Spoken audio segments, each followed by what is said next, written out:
La sonrisa que colapsó. En la opulentísima gala de la Fundación Zenith, el CEO André Noronha se pavoneaba con su esmoquín perfectamente ajustado. Su sonrisa de suficiencia, el símbolo de poder que usaba para descartar rivales, y a su exesposa Margarida, iluminaba el salón dorado. Estaba absolutamente confiado, sin saber que, en tan solo unos instantes, esa vanidad valorada en miles de millones de euros se haría pedazos, porque esta noche Margarida Wenceslao ya no será la mujer olvidada, ni la nota a pie de página que él creía. Ella está a punto de llegar, portando una obra maestra legendaria, una declaración de intelecto que el dinero no puede comprar. Esta es la historia del momento en que una mujer acorralada redefinió su propio valor, brillando con tanta intensidad que dejó al hombre que la descartó paralizado en la oscuridad. La sonrisa de suficiencia era la firma de André Noronha. Era una expresión finamente calibrada de condescendencia divertida, un arma que él blandía con la precisión de un cirujano. La usaba para devaluar rivales de negocios, para encantar a periodistas deslumbrados y, lo más doloroso, para recordarle a su exesposa, Margarida, el mundo que había perdido. Esta noche, en la opulenta gala de la Fundación Zenith, esa sonrisa estaba en todo su esplendor, un faro de su éxito. Pero, en unos momentos, un silencio caería sobre el salón dorado. Las cámaras se girarían, los susurros comenzarían, y esa sonrisa de 1.000 millones de euros, el mismísimo símbolo de su poder, se desmoronaría en polvo. Esta no es solo una historia sobre venganza, es sobre el momento en que una mujer borrada por el ego de un hombre recuperó su luz con tanta intensidad que cegó a todos los que alguna vez dudaron de ella. Los papeles de divorcio habían sido finalizados hace 2 años, pero el miembro fantasma de la antigua vida de Margarida Wenceslao todavía le dolía en las lluviosas tardes de martes. Su existencia actual era un contraste tranquilo y deliberado con la que había compartido con André Noronha. Su pequeño apartamento, lleno de libros, en un edificio anterior a la guerra, daba a una calle lateral empedrada, un mundo de distancia del ático estéril, con paredes de vidrio y vistas panorámicas de la ciudad, que se había sentido más como una plataforma de observación que un hogar. El aire aquí olía a papel viejo, té recién hecho, y el leve aroma dulce de las pinturas al óleo de su vecino. Un reconfortante aroma a sustancia e historia. André había odiado lugares como este. Lugares donde las cosas van a morir, Margarida, le había dicho una vez, señalando con desdén una librería de antigüedades que ella quería explorar. Para él, cualquier cosa que no brillara con la promesa de ganancias futuras ya era una reliquia. Él era un hombre construido para el futuro, un titán del capital, que veía el mundo no como un tapiz de la experiencia humana, sino como una cartera de activos a adquirir, apalancar o liquidar. Margarida había sido, durante 10 años, su activo más preciado, y más tarde, el más depreciado. Ella lo había conocido en la universidad. Ella era una brillante y apasionada estudiante de historia del arte, su cabeza llena de las pinceladas de los maestros y el fuego revolucionario de los impresionistas. Él era un estudiante de negocios implacable, que la veía no solo como bonita, sino como un componente necesario para la vida que estaba construyendo. Ella ya era su duquesa, la esposa elegante y culta, que podía organizar cenas impecables, discutir arte renacentista con inversores de la vieja guardia y suavizar los bordes ásperos de su ambición con su gracia discreta. Ella había puesto en espera su propia prometedora carrera académica, convenciéndose de que apoyar su ascenso meteórico era una victoria compartida. Las fisuras, invisibles al principio, se ensancharon hasta convertirse en abismos. Sus opiniones sobre el arte se convirtieron en pequeños pasatiempos pintorescos. Su deseo de terminar su tesis doctoral era una distracción de nuestra vida. La fractura final y brutal llegó la noche en que anunció que se iba. No gritó. André nunca desperdiciaba energía en la rabia manifiesta. Entregó la noticia con la finalidad de un informe de ganancias trimestrales. «Es una simple cuestión de sinergia», le dijo ajustando el reloj Cartier en su muñeca. Estaba de pie, junto a los ventanales del piso al techo, las luces de la ciudad, creando un halo despiadado alrededor de su silueta. Nuestras marcas ya no están alineadas. Él ya estaba con Laura Cruz, una modelo e influencer, 20 años más joven que él, cuya habilidad principal era curar una vida de vacío aspiracional en las redes sociales. Ella era nueva, era brillante, era un activo con una alta tasa de compromiso. La parte que aún le retorcía un nudo en el estómago a Margarida fue su golpe de despedida. Ella le había preguntado, con voz temblorosa, qué se suponía que debía hacer.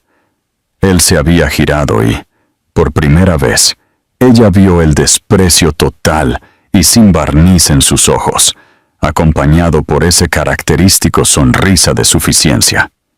«Tú te arreglarás con el acuerdo, pero seamos honestos», dijo las palabras, cortando más profundamente que cualquier documento legal. «¿Quién eres tú sin mí? ¿A quién le importará una historiadora de arte polvorienta cuya única fama era ser la señora Noroña? Eres una nota a pie de página, Margarida, y el mundo no lee notas a pie de página». Él la había dejado en ese ático silencioso, un fantasma en un hogar que nunca había poseído realmente. El acuerdo fue generoso para cualquier estándar normal, pero fue diseñado para ser precisamente eso.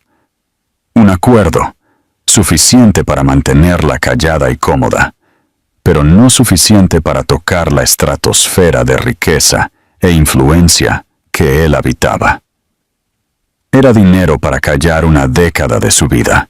Ahora, 2 años después, ella no era solo una nota a pie de página. Estaba escribiendo su propio libro. Se había reincorporado a su programa de doctorado y su investigación estaba causando un revuelo discreto en el mundo académico. Su foco era en los couturiers franceses de mediados del siglo XX, específicamente el enigmático y recluso genio Enrique de Almada, un diseñador que había desaparecido del ojo público en el apogeo de su fama, con su colección final rumoreada de ser su obra maestra, pero nunca mostrada. Su vida tranquila fue interrumpida por un sobre grueso de color crema que llegó por mensajero. El sello en relieve era el de la Fundación Zenith, el brazo filantrópico de un conglomerado tecnológico global. Era una invitación a su gala anual, el evento social más exclusivo y de alto riesgo del año. Era el mundo de André, no el suyo. Ella sabía por qué había sido enviada. Un error administrativo, una lista de correo que no había sido actualizada. Un descuido. Estaba a punto de tirarla al cubo de reciclaje cuando vio el tema de la gala impreso en elegante letra plateada. Una oda a lo invisible, celebrando el arte perdido. Una risa amarga se escapó de sus labios. Arte perdido. La ironía era sofocante. Miró alrededor de su pequeño apartamento a las pilas de artículos de investigación y la fotografía descolorida en su escritorio de una versión más joven y esperanzada de sí misma. De pie, junto a un André sonriente. Él había sido un maestro en hacer desaparecer cosas y personas. Debía tirarla. Asistir sería masoquismo. Ya lo podía imaginar. André la pasearía con Laura, quien estaría envuelta en la última creación sin alma de una marca que él acababa de adquirir. Él avistaría a Margarida desde el otro lado de la sala, y esa sonrisa de suficiencia florecería en su rostro. Una confirmación pública, silenciosa, de todo lo que siempre había dicho que ella era. Una reliquia olvidada en una sala llena de obras maestras. Pero mientras sostenía la invitación, un pensamiento diferente, tranquilo y peligroso, comenzó a formarse. ¿Qué pasaría si él estuviera equivocado? ¿Qué pasaría si una nota a pie de página, leída bajo la luz correcta, pudiera contar la historia más importante de todas? El tema era una señal, una coincidencia cósmica que no podía ignorar. Su trabajo ya no era solo académico, era personal.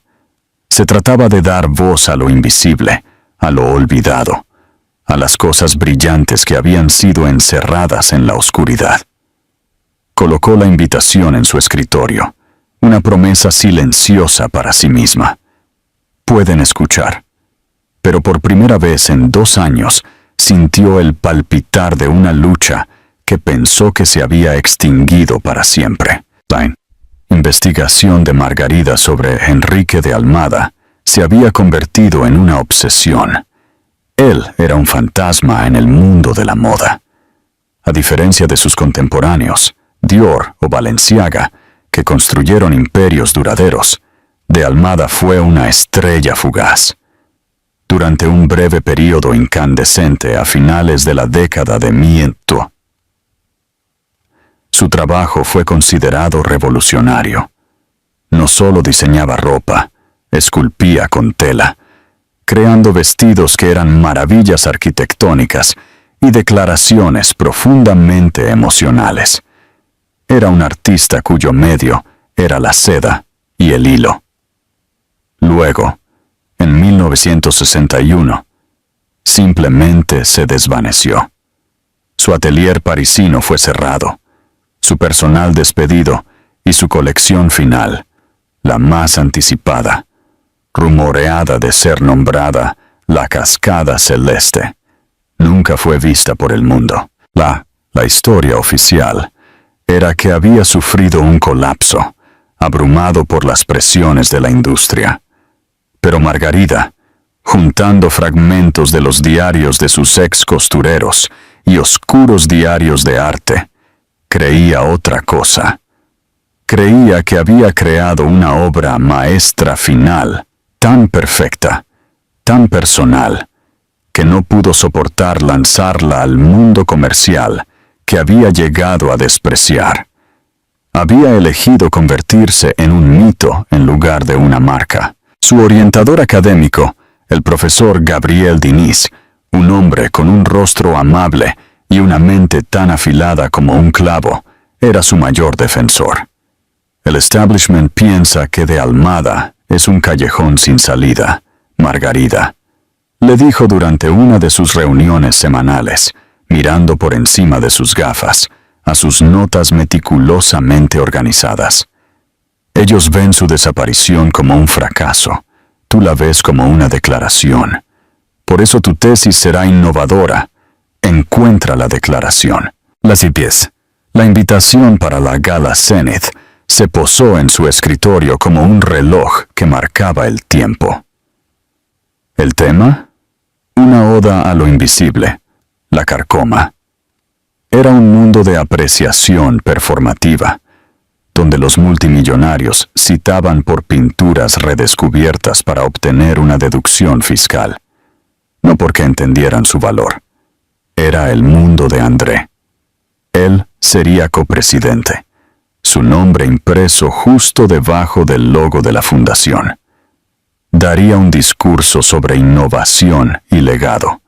Un hombre que había desmantelado sistemáticamente el legado de ella sin pensarlo 2 veces. El impulso de ir se estaba transformando de un pensamiento peligroso a una tranquila determinación. Pero ella no podía ir como Margarida Noronha, la esposa descartada. Ni siquiera podía ir como Margarida Wenceslao, la académica con apuros.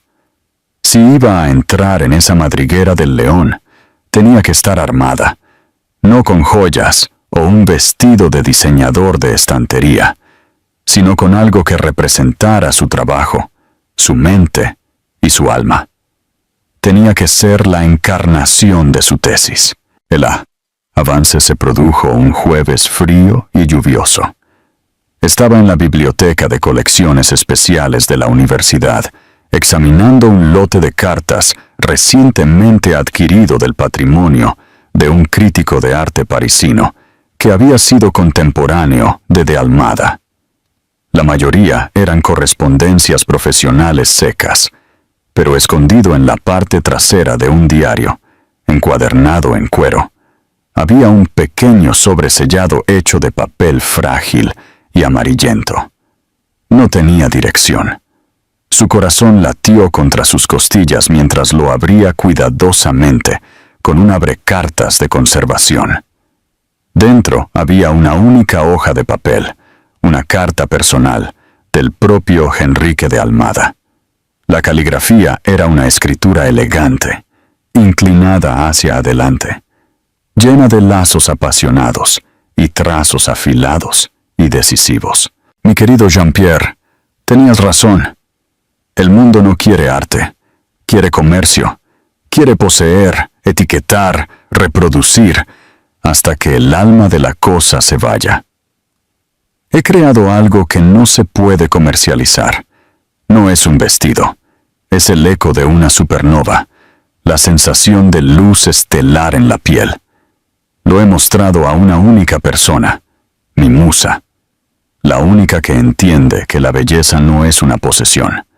Lo estoy enviando con ella a un lugar donde estará a salvo del mercado, un lugar de piedra y silencio.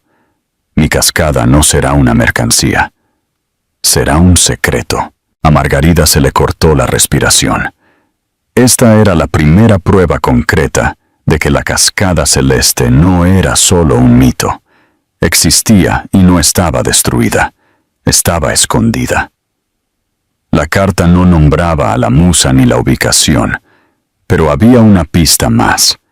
En la parte inferior, casi como una reflexión tardía, había un pequeño sello en relieve, un escudo estilizado que no reconoció, con un armiño y una ramita de lavanda. Durante la semana siguiente, trabajó en un estado febril, haciendo referencias cruzadas a archivos de heráldica, linajes aristocráticos franceses y asociados conocidos de Almada. El armiño era un símbolo de Bretaña, una región conocida por su costa accidentada y antiguos castillos de piedra. La lavanda era un símbolo de la Provenza. Era una contradicción. Entonces, lo encontró. El escudo pertenecía a la familia Duvale, una línea menor de nobleza que había caído en la oscuridad hace siglos, pero había conservado su sede ancestral, un château similar a una fortaleza, en Bretaña.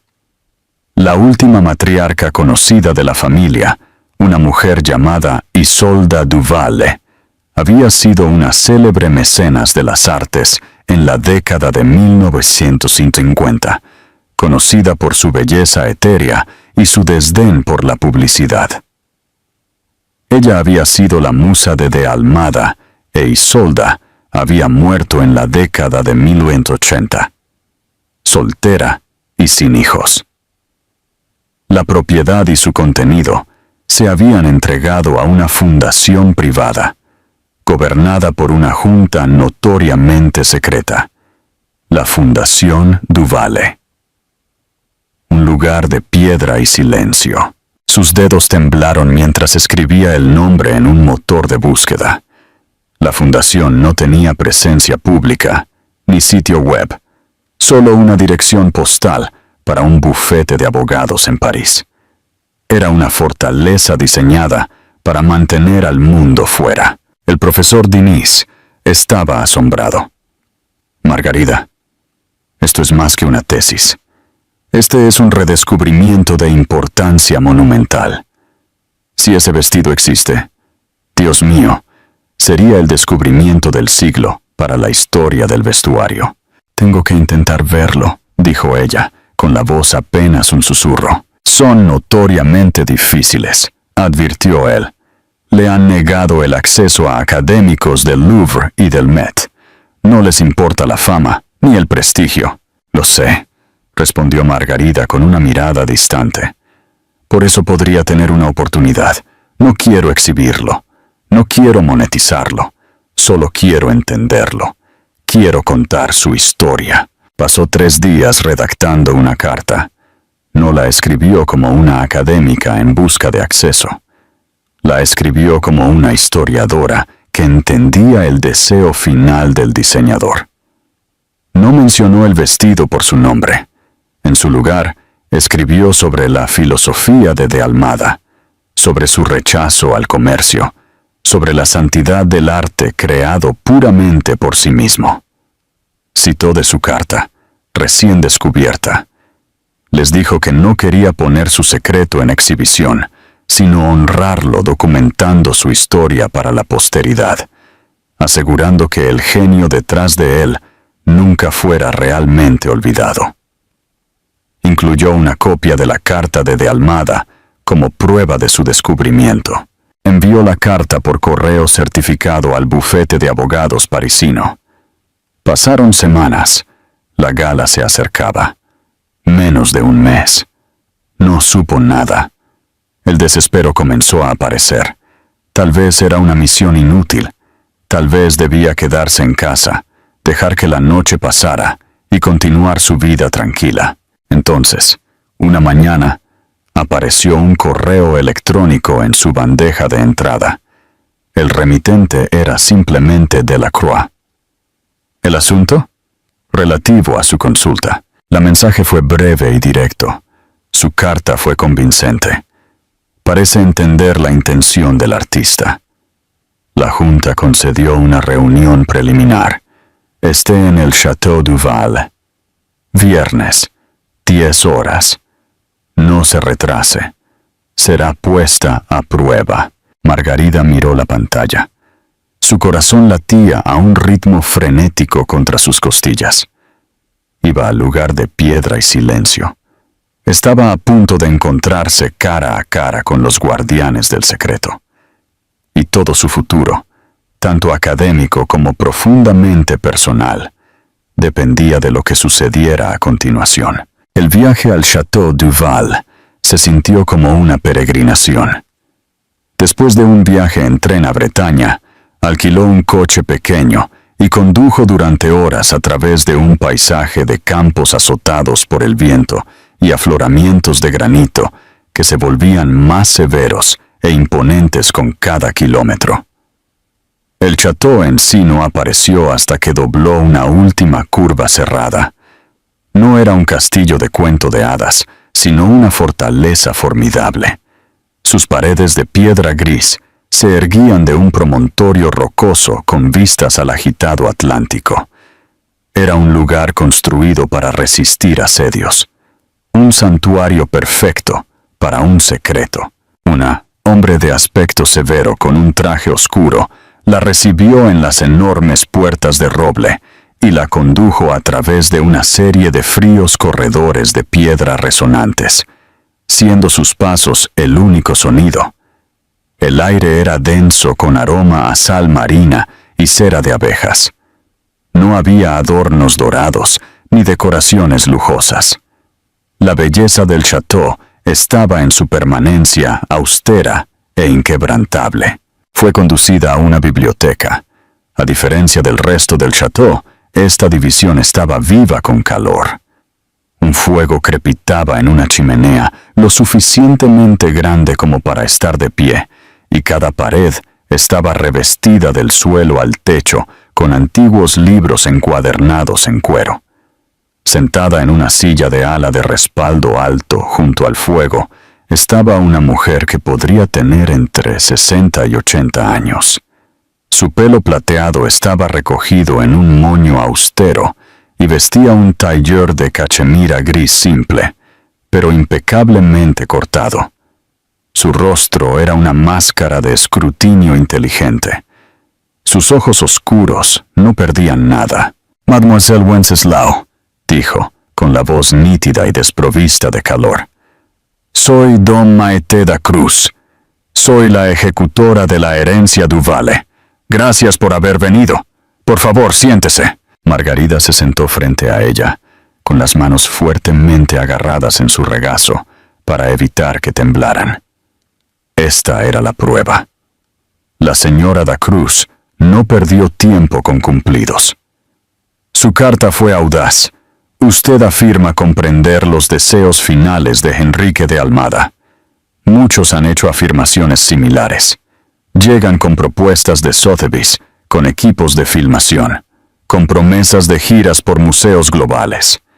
Ellos ven una obra maestra como un producto. Dígame por qué usted es diferente. Margarida encontró su mirada directamente. Porque yo creo que su obra maestra no fue un producto. Fue una conclusión. Fue la frase final del argumento que él había estado haciendo toda su carrera.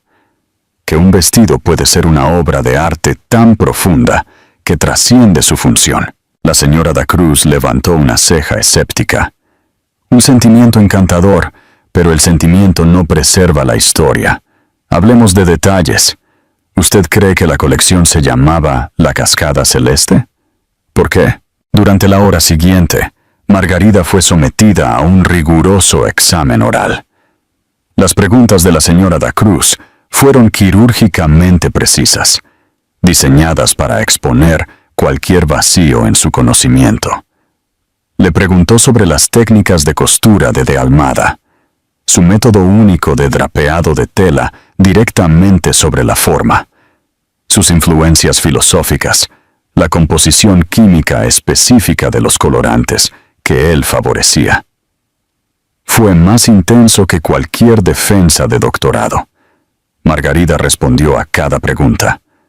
Habló de su uso del bordado sautage no como decoración, sino como una forma de narración lineal.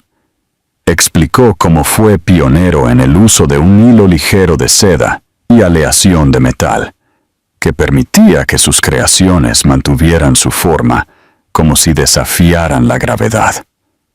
Conectó los temas de su trabajo con el movimiento existencialista del París de posguerra.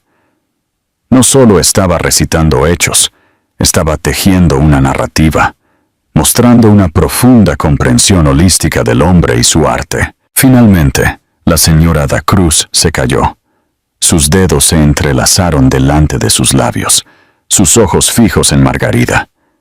El único sonido era el crepitar del fuego y el rugido distante del océano. «Usted hizo su investigación, Mademoiselle Wenceslao», dijo la señora da Cruz, su tono suavizándose casi imperceptiblemente.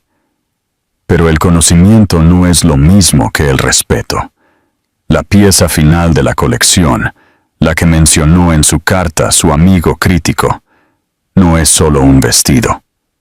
Es la culminación de su vida, un tributo a su musa, Isolda Duval.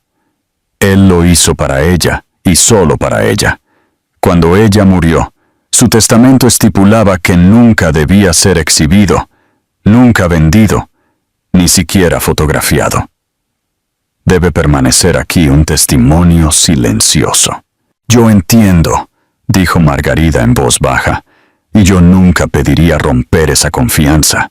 Mi único objetivo es documentar su existencia, escribir el capítulo final de su historia para que su genio sea completamente entendido. Es así como lo honramos». La señora da Cruz la estudió durante un largo momento, una batalla silenciosa de voluntades, desarrollándose en la división iluminada por el fuego. «Isolda era mi tía», dijo finalmente la admisión flotando en el aire. «Crecí en este chateau, conocí a Enrique, vi su devoción a su arte y a ella. Él habría odiado el mundo moderno, las alfombras rojas, los influencers que piden prestado vestidos que no entienden para un momento fugaz de atención. El corazón de Margarida se hundió. Había fallado. La mención de las alfombras rojas se sintió como una condena directa al mundo que representaba la gala. Habría despreciado la gala Zenith, continuó la señora da Cruz, como si leyera su mente. Su mirada era aguda, inquisitiva. Habría detestado la idea de que el arte se usara como telón de fondo para el networking corporativo y la celebridad insípida. Este era el rechazo final. Margarida se preparó para la despedida educada. Sin embargo, dijo la señora da Cruz, inclinándose ligeramente hacia adelante, con un brillo de algo nuevo en sus ojos, algo calculador y rebelde. También detestaba a los bullies, odiaba a los hombres de comercio que creían que su riqueza les daba el derecho de dictar el valor del arte. Odiaba a los que silenciaban a los verdaderos artistas. Su carta, Mademoiselle Wenceslao, no era solo sobre historia. Yo leí entre líneas. Esto es personal para usted, ¿no es así? La pregunta fue tan directa, tan inesperada, que atrapó a Margarida completamente por sorpresa. La fachada profesional que había construido con tanto cuidado se desmoronó. Sí, susurró. La única palabra que contenía el peso de todo su matrimonio y su amargo final. La señora da Cruz asintió lentamente. Yo la investigué después de recibir su carta. Sé quién es su exmarido. Leí sobre su nueva vida brillante. Sé que es copresidente de esta gala. El tema es una burla, ¿no es así?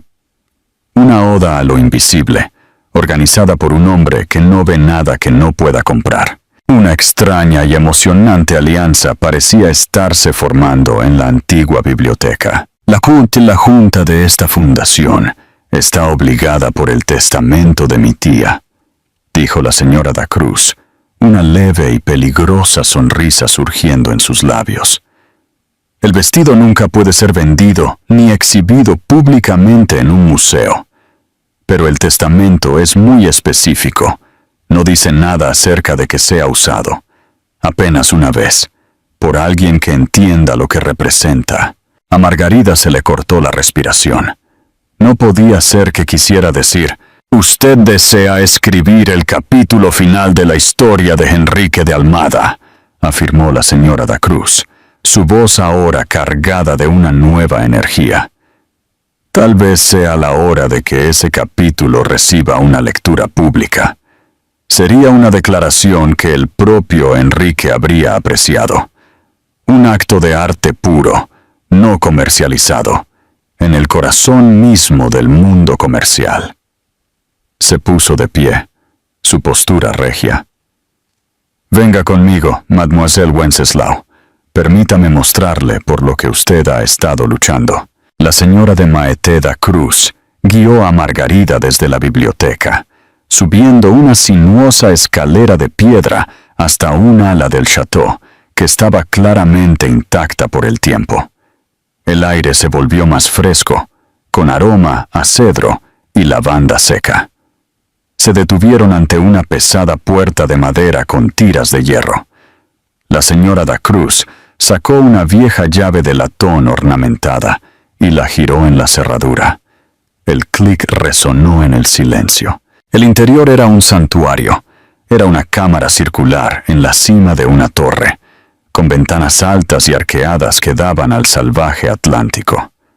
El espacio era escaso. Contenía solo un único chaise longue, un maniquí de costurera cubierto con una simple tela de lino y un gran armario de cedro intrínsecamente tallado. Este había sido el vestuario privado de Isolda. La señora da Cruz caminó hacia el armario y abrió sus puertas dobles, y Margarida se olvidó de respirar. No era un vestido, era una nebulosa capturada. El vestido, amorosamente conservado en un busto hecho a medida, parecía absorber e irradiar la suave luz de las ventanas. era la cascada celeste. Margarida lo había imaginado 1000 veces, pero la realidad era infinitamente más impresionante. La tela base era un charmeus de seda, del azul medianoche más profundo, un color tan rico y puro que se sentía como mirar la infinidad del espacio. Pero fue el adorno lo que lo convirtió en una obra maestra. Miles de diminutos cristales cosidos a mano, cuentas de platino y fragmentos de nácar caían en cascada del corpiño estructurado hasta la falda barrida. No estaban dispuestos en un patrón, sino en un flujo orgánico aparentemente aleatorio, imitando perfectamente la Vía Láctea en una noche clara. No era solo decorativo, era astronómico. Margarida reconoció constelaciones tejidas en el diseño: Orión, Casiopea, las Pléyades. La construcción era diferente de todo lo que había visto. El corpiño estaba esculpido, una maravilla de la corsetería interna, característica de Almada, pero la falda era un sueño fluido y líquido. Se movía con una ligereza imposible, los hilos metálicos tejidos en la seda, atrapando la luz con cada sutil cambio de aire. Era como si la usuaria estuviera envuelta en luz de luna líquida. Pasó más de 2000 horas solo en el bordado, dijo la señora da Cruz con la voz suave de reverencia. Cada cristal fue elegido por su cualidad refractiva específica. Quería que se viera no como que estaba brillando, sino como que estaba emitiendo su propia luz. Fue su carta de amor al cosmos y a mi tía. Margarida extendió una mano deteniéndose justo antes de tocar la tela. Podía sentir una extraña energía emanar de ella, la pasión almacenada de su creador. Esto no era una prenda de vestir, era el alma de un artista manifestada. Es una historia, susurró Margarida, su mente académica catalogando los detalles, mientras su corazón simplemente se asombraba. El corpiño estructurado representa las leyes rígidas de la física, del universo, la falda en cascada. Ese es el bello caos impredecible de la creación. Es una paradoja, es genialidad. La señora da Cruz sonrió levemente, con orgullo. Usted ve, por eso está aquí. Se giró para enfrentar a Margarida completamente, su expresión seria. La Junta de la Fundación aceptó mi propuesta. Es poco convencional y nunca volverá a suceder. Le prestaremos el vestido para la noche de la gala Zenith. Margarida sintió que sus rodillas se debilitaban. La pura audacia de la idea era abrumadora. ¿Yo? Pero esto pertenece a una bóveda, con clima controlado, no a una fiesta. Su propósito nunca fue sentarse en una bóveda, replicó la señora da Cruz. Su propósito era hacer una declaración, y por una noche hará la declaración más poderosa de su existencia.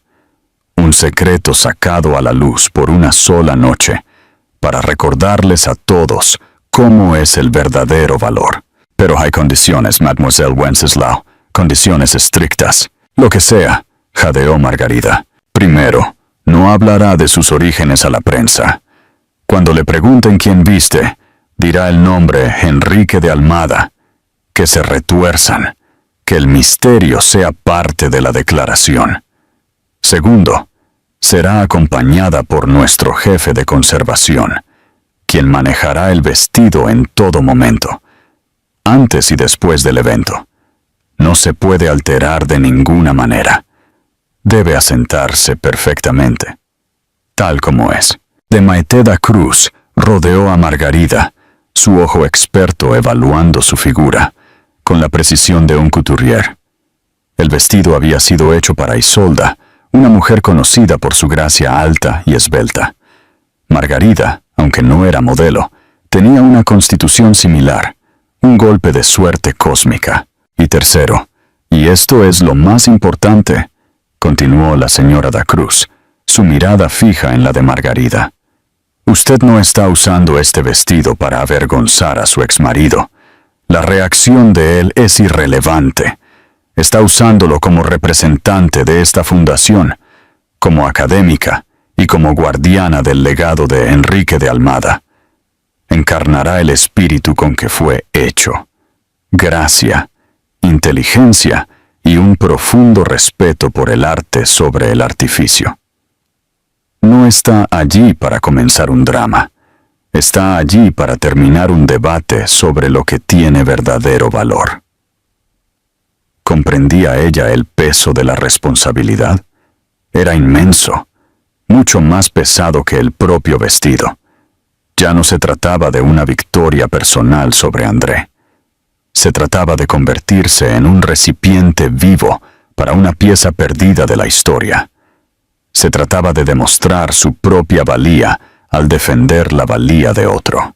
«Entiendo», dijo Margarida, su voz firme, llena de un nuevo e inquebrantable sentido de propósito. La señora da Cruz asintió, satisfecha. «Bien, ahora veamos si el fantasma de mi tía lo aprueba». Con las manos suaves y expertas de alguien que había realizado este ritual muchas veces antes, ella y un conservador, que apareció como de la nada, ayudaron a Margarida a ponerse el vestido. Cuando la seda fresca y pesada se posó sobre su piel, un escalofrío la recorrió. Se sintió como entrar en una historia diferente, una vida diferente. El ajuste fue asombroso, como si de Almada la hubiera visto a través del tiempo. Se giró para mirarse en el alto espejo enmarcado en plata. La mujer que la miraba no era la académica tímida o la exesposa con el corazón roto. Era una figura de elegancia y fuerza impresionantes. El vestido no la cargaba, la completaba. La luz estelar parecía emanar no solo de la tela, sino de dentro de ella. El azul medianoche hacía que sus ojos parecieran más profundos, su postura más regia. Parecía inevitable, en ese momento, de pie, en una división secreta en una fortaleza junto al mar, vistiendo una obra maestra que el mundo había olvidado. Margarida Wenceslao finalmente entendió. Ella no solo iba a una gala, era una pieza de arte invisible, a punto de ser desvelada. Y el mundo del comercio superficial y la certeza presuntuosa no tendría más remedio que callar. La noche de la gala de la Fundación Zenith llegó como un frente de tormenta, de flashes y sonrisas forzadas. El gran salón metropolitano se había transformado en un espectáculo brillante de exceso. Torres de esculturas de hielo goteaban sobre alfombras antiguas inestimables, y los candelabros brillaban sobre un mar de rostros mejorados quirúrgicamente y joyas que acaparaban los titulares. Era una sala sofocante en su propia opulencia. André Noronha estaba en su elemento. Se movía entre la multitud con la gracia predatoria de un tiburón, su esmoquín hecho a la medida al milímetro. En su brazo estaba Laura Cruz, una visión en un vestido rojo fuego ajustado, que era menos un vestido y más un grito de atención. Su collar de diamantes, un regalo reciente de André, era tan grande que rozaba la parodia. «¡André, querido!», una socialité esquelética le dio un beso en el aire. «La fiesta es un triunfo, simplemente divina. Hacemos lo que podemos para apoyar las artes, querida», respondió André con su sonrisa de suficiencia, firmemente en su lugar. Ya había cerrado 2 negocios esta noche, utilizando la pretensión de la filantropía para acorralar a un CEO de tecnología rival junto a la fuente de champán. Para él, el arte en las paredes era simplemente papel tapiz caro para el verdadero espectáculo, el intercambio de poder e influencia. Un periodista de Vanity Fair se le acercó. «Señor Noronha, un evento impresionante. ¿Algún pensamiento sobre el tema? Una oda a lo invisible». André rió, un sonido suave y practicado. Se trata de innovación, de encontrar la próxima gran cosa antes que nadie. Sea una pintura olvidada o una startup en un garaje, el principio es el mismo. Se trata de tener la visión para ver valor donde otros no ven nada. Miró posesivamente a Laura, como si fuera su última y más brillante adquisición. Estaba presidiendo cerca de la gran escalera, el rey indiscutible de su jaula dorada. Se sentía intocable. Su reciente adquisición de un conglomerado de medios de comunicación lo había puesto en la portada de Forbes, y su vida era una hazaña curada de éxito. Ocasionalmente pensaba en Margarida, pero era un pensamiento fugaz y desdeñoso. La imaginaba en su pequeño apartamento monótono, probablemente corrigiendo trabajos, completamente ajena al mundo brillante que había perdido. El pensamiento siempre devolvía el sonrisa de suficiencia a sus labios. Ella había sido el peso muerto, una reliquia de un pasado de que se había deshecho con éxito. ¿Supiste de Margarida últimamente?, preguntó Roberto Villa, un banquero de inversiones más viejo que había conocido a la pareja durante años. La pregunta era inocente, pero picó el ego de André. André agitó una mano desdeñosa. «¡Margarida! Oh, está persiguiendo sus pequeñas pasiones académicas. Muy pintoresco. Feliz por ella, claro. Algunas personas están destinadas a la vida tranquila, ¿sabes?» El subtexto era claro. Algunas personas están destinadas a la banca. Laura, que había estado haciendo un puchero para una fotografía, intervino. Vi una foto de ella de algo de la universidad. La ropa era... Oh, querido, fue trágico. André la envolvió con un brazo, apretando ligeramente. Ella tiene su mundo. Nosotros tenemos el nuestro. Y su mundo, pensó con profunda satisfacción, era infinitamente mejor. Del otro lado del salón, el ambiente era un murmullo bajo de chismorreo y networking. Los nombres más importantes en finanzas, tecnología y entretenimiento se mezclaban. Sus risas resonaban en el cavernoso espacio. Estaban todos allí para ver y ser vistos, para afirmar su lugar en el panteón de los exitosos. Todo era una competición. ¿Quién tenía el diamante más grande, la pareja más famosa, la mayor cantidad de pulgadas de columna en los periódicos de mañana? Entonces, el murmullo bajo comenzó a cambiar. Comenzó cerca de la gran entrada, un cambio sutil en la energía de la sala. Algunos fotógrafos, aburridos de disparar a la misma corriente de celebridades, giraron sus lentes hacia la puerta. Un invitado que había estado hablando se detuvo a mitad de la frase. Un empleado detuvo su bandeja de copas de champán en el aire. El cambio se esparció por la sala como una onda sísmica. La conversación ambiente vaciló. Las cabezas comenzaron a girar una por una, luego en secciones enteras. La atracción magnética de 100 conversaciones se desplazó, todas concentrándose en la cima de la gran escalinata. André notó el cambio y sintió un hormigueo de aburrimiento. Odiaba cuando alguien más le robaba su centro de atención. Se giró, una despedida ingeniosa ya en sus labios, esperando ver a una estrella de cine que llegaba tarde, o a un miembro de la realeza. Pero no era nadie que él reconociera. En la cima de la escalinata estaba una mujer. Y por un momento, todo el salón brillante, cínico y obsesionado con el dinero, quedó completa y absolutamente en silencio. Ella descendió la gran escalinata, no como una mujer caminando, sino como un cuerpo celeste, moviéndose a través de su órbita ordenada. El vestido, la cascada celeste, no brilló bajo los candelabros.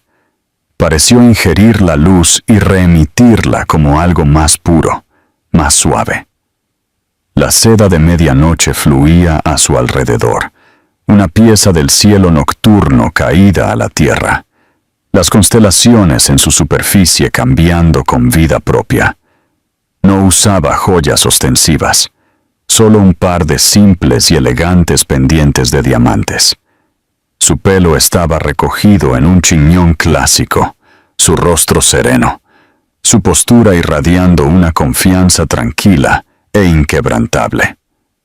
Era Margarida, pero no era la Margarida que cualquiera en esa sala había conocido. El silencio fue roto por una repentina y frenética explosión de flashes de cámara. Los fotógrafos que habían estado tomando fotos apáticamente de celebridades predecibles se lanzaron hacia la escalinata, sus motores zumbando como 1000 insectos. Estaban gritando, luchando por la posición, desesperados por capturar la imagen de la visión etérea delante de ellos. ¿Quién es esa? Los susurros se esparcieron por la multitud como un reguero de pólvora. ¿Es una modelo? Dios mío, ¿el vestido? Nunca vi nada así. ¿Quién es el diseñador? André Noronha quedó congelado. Su copa de champán a medio camino de sus labios. Su mente luchó para procesar la imagen. El rostro era familiar, pero la presencia, el aura, el puro poder impresionante de su aparición era completamente ajeno. Era Margarida, su Margarida, la académica polvorienta, la nota a pie de página, Laura. A su lado, fue la primera a hablar. Su voz aguda por la incredulidad y unos celos repentinos y venenosos. Esa es tu exesposa. ¿Qué diablos viste ella? Parece antiguo, pero André no la oyó. Estaba mirando, su cerebro reiniciándose mientras la verdad de la situación caía sobre él. Esta no era una mujer con un vestido bonito. Esta era una declaración. Esta era una obra de arte en movimiento y estaba atrayendo más atención, más asombro genuino que cada quilate de diamantes y cada nombre famoso en la sala combinados. Los ojos de Margarida barrieron la multitud, no con nerviosismo, sino con una mirada tranquila y evaluadora. No estaba buscándolo a él, no estaba actuando para él. Fue entonces que Andrés se dio cuenta de la verdad más devastadora de todas.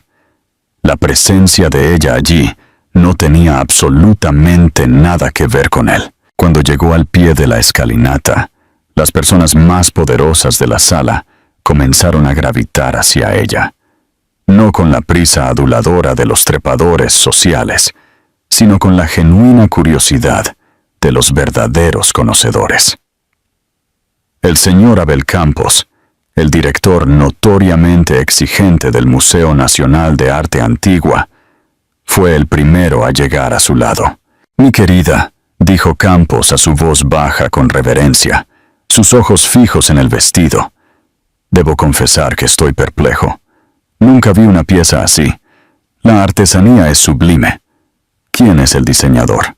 «Enrique de Almada», respondió Margarida, su voz tranquila y clara, resonando fácilmente en la relativa calma a su alrededor. El nombre cayó como una bomba. Un jadeo colectivo recorrió a los invitados más viejos y conocedores. De Almada, el mito. Era imposible. Los susurros se convirtieron en búsquedas frenéticas en smartphones.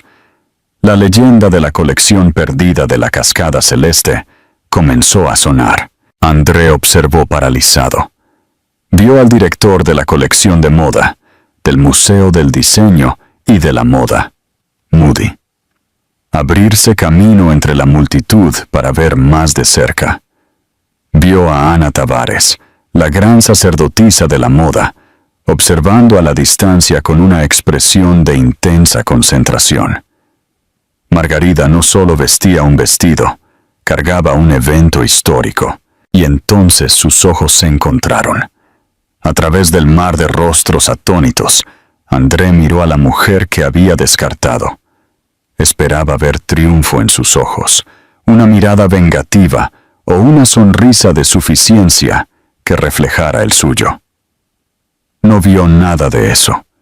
Vio una mujer serena, dueña de sí misma, que lo miraba no con odio, sino con una especie de lástima distante. Ella lo vio. Vio su choque, su confusión, su fachada desmoronándose, y después le dio el asentimiento más pequeño e imperceptible. Un reconocimiento no de un pasado compartido, sino de un capítulo cerrado. Y se giró de nuevo hacia su conversación con el director del museo. En ese instante, la sonrisa de suficiencia en el rostro de André Noronha, la máscara cuidadosamente construida de su superioridad, no solo vaciló.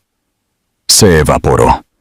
Desapareció por completo, dejando atrás el rostro pálido y boquiabierto de un hombre que acababa de presenciar cómo toda su visión del mundo se quedaba obsoleta. Él había construido su vida sobre el principio del valor cuantificable, precios de acciones, capitalización de mercado, moneda social. Comerciaba con cosas que eran nuevas, brillantes y ruidosas, y en un descenso silencioso y elegante, Margarida le había mostrado a él y a todos los otros el poder inconquistable e inmensurable de algo atemporal, brillante y real. Él la había llamado una nota a pie de página, pero ella acababa de convertirse en el titular. Y él, por primera vez en su vida, se quedó completamente sin palabras. Los insultos mezquinos de Laura, los vistazos envidiosos de sus rivales, la repentina sensación de ser completa y absolutamente irrelevante. Todo lo inundó. El rey estaba desnudo en su propia corte, y el fantasma que pensó que había desterrado acababa de convertirse en la reina. El resto de la noche degeneró en una pesadilla surrealista y en cámara lenta para André. Permaneció físicamente presente, un punto fijo en la galaxia giratoria de la gala, pero su mente estaba girando sin rumbo. Observó cómo el mundo que él comandaba, un mundo que se inclinaba ante la gravedad de su riqueza y voluntad, parecía reorganizarse inexplicablemente alrededor de un nuevo centro de masa. La atención que Margarida recibía era diferente de la adulación servil a que él estaba acostumbrado. Era la reverencia silenciosa y genuina reservada para una obra maestra. Laura, a su lado, se había agitado cada vez más. Su choque inicial se había convertido en una furia amarga y resentida. ¿Puedes creer la audacia? Ella planeó esto, André. Hizo esto para avergonzarnos. Ese vestido es probablemente una imitación que ella mandó hacer. Hace un mes, André habría concordado. Habría reído y habría soltado un comentario mordaz para calmar el ego de Laura. Pero no pudo. Había visto la mirada en los ojos del director Campos, un hombre que podía detectar una falsificación a 100 pasos. Había visto la atención absorta del crítico de arte. Sabía con una certeza que lo congeló hasta los huesos que lo que estaba sucediendo era devastadoramente real. Simplemente ignórala, murmuró. Pero la orden era vacía. No podía ignorarla. Estaba atrapado en su órbita. Observó cómo ella se movía con una compostura no estudiada que nunca antes había visto en ella. Esta no era la mujer dudosa y complaciente que solía revisar su expresión en busca de aprobación antes de hablar. Esta era alguien completamente nueva, o tal vez alguien ancestral dentro de ella que él nunca se había dado el trabajo de ver. Intentó volver a comprometerse, a reclamar su territorio.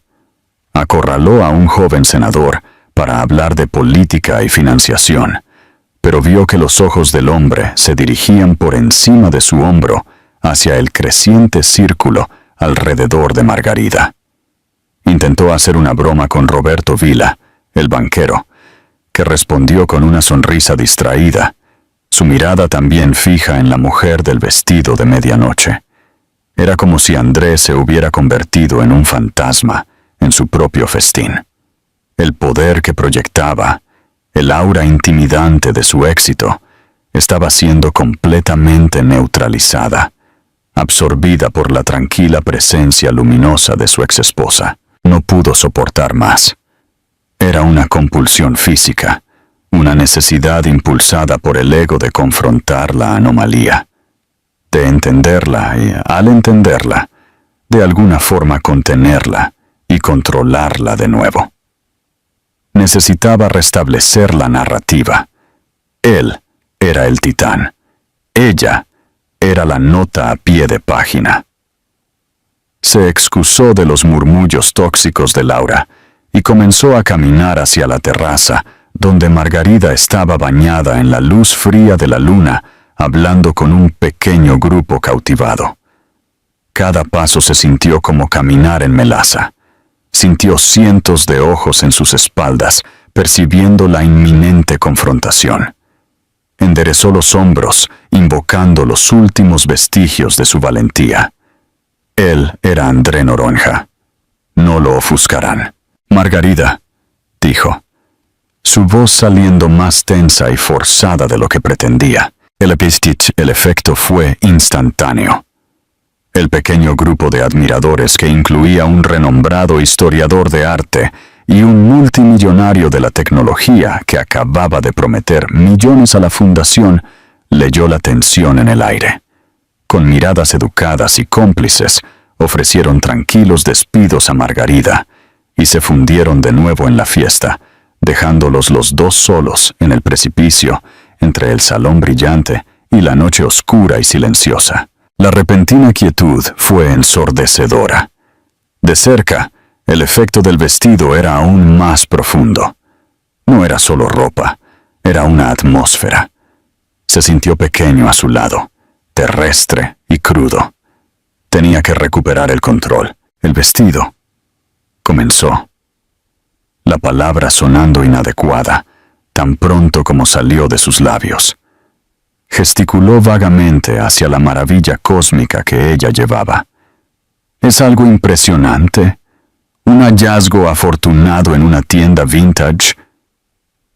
La pregunta fue un golpe instintivo, una tentativa reflexiva desesperada de disminuir el momento, de reducir su triunfo a una mera casualidad, de categorizarlo como una simple transacción que él podía entender. Un sonrisa suave y genuino tocó los labios de Margarida, y la visión de ella fue más desarmadora que cualquier réplica airada habría sido.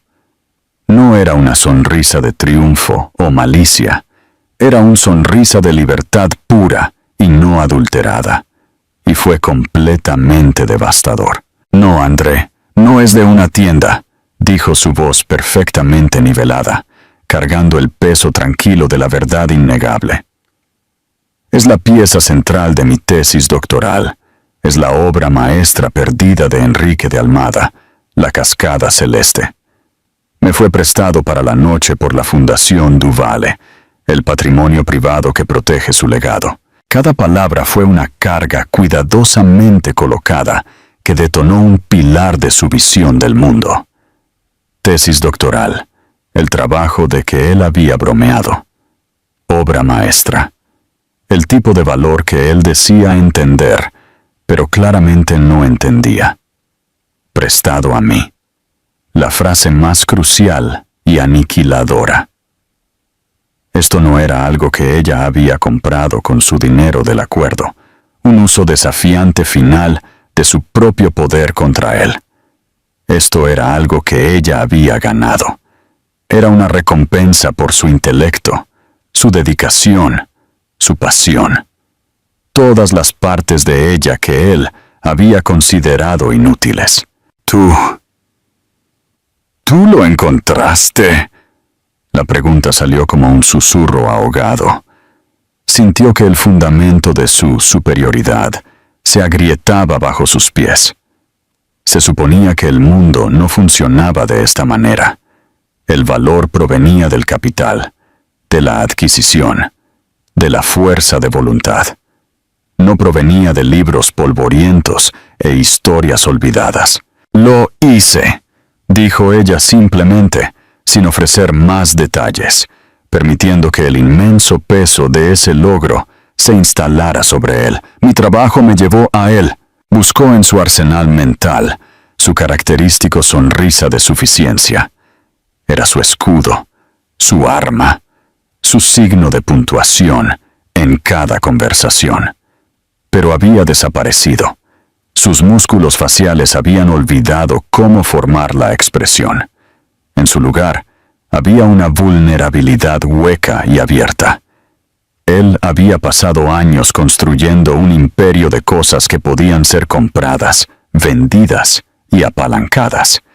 Y ella había descubierto un tesoro tan profundo que era inestimable. Una necesidad desesperada de recuperar alguna gracia, de control, lo invadió. Estoy feliz de que te esté yendo bien, Margarida. Consiguió decir las palabras, sintiéndose como ceniza en su boca. Fue una tentativa patética y transparente de sonar magnánimo, de presentarse como el exmarido benévolo satisfecho con su éxito menor. Su expresión se suavizó, pero fue con lástima, no con calor. «Me está yendo bien, André», lo corrigió, su voz suave pero firme, cortando su pretensión con precisión quirúrgica. «Estoy haciendo lo que siempre debí ser, la persona que yo siempre fui. Simplemente no pudiste verlo». Miró por encima de él. Después su mirada aterrizó en el señor Campos, quien discretamente intentaba llamar su atención del otro lado de la sala. Un nuevo propósito iluminó sus facciones.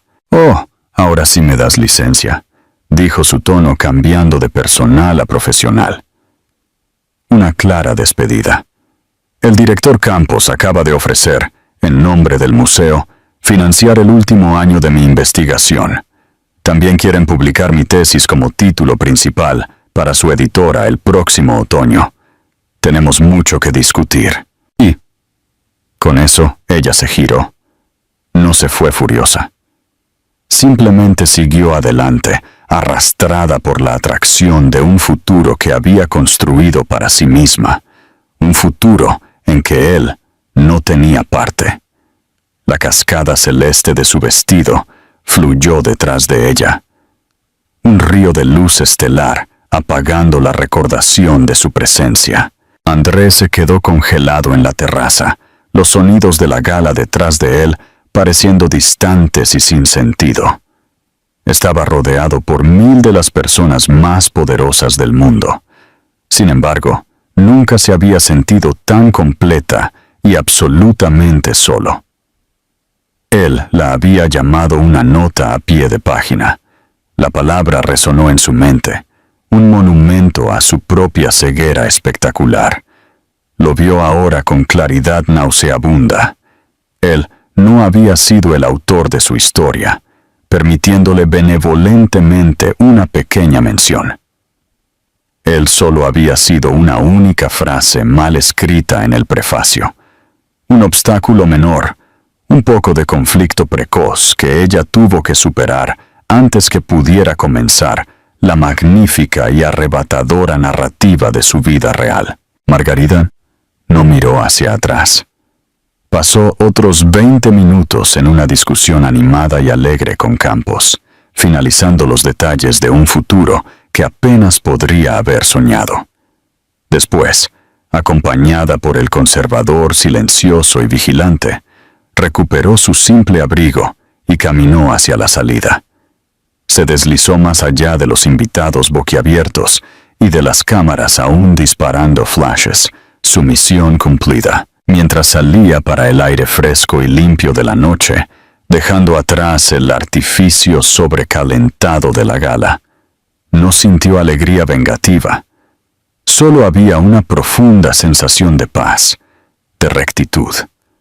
El vestido volvería a su santuario silencioso en Bretaña, su poderosa declaración hecha. Pero la mujer que lo vestía estaba ahora y para siempre vista. Ella era su propia constelación singular, finalmente brillando en su propio cielo. En el final, la historia no fue sobre el vestido, por magnífico que fuera. Fue sobre el momento en que Margarida se dio cuenta de que su valía no era algo que su exmarido pudiera quitarle, porque él nunca se la había otorgado. Ella lo había cargado dentro de sí el tiempo todo, enterrada bajo años de dudas y desvalorización. Esa noche no solo vistió un vestido, vistió su propia brillante redescubierta. Ella les recordó a todos en esa sala y a todos los que escuchan su historia que el foco de atención más poderoso es el que brilla por dentro. El verdadero valor nunca es ruidoso, no está determinado por una etiqueta de precio y no se puede adquirir en una adquisición hostil. Se gana a través de la pasión, la inteligencia y la coraje tranquila de escribir su propia historia, incluso después de que alguien más haya intentado descartarte como una nota a pie de página.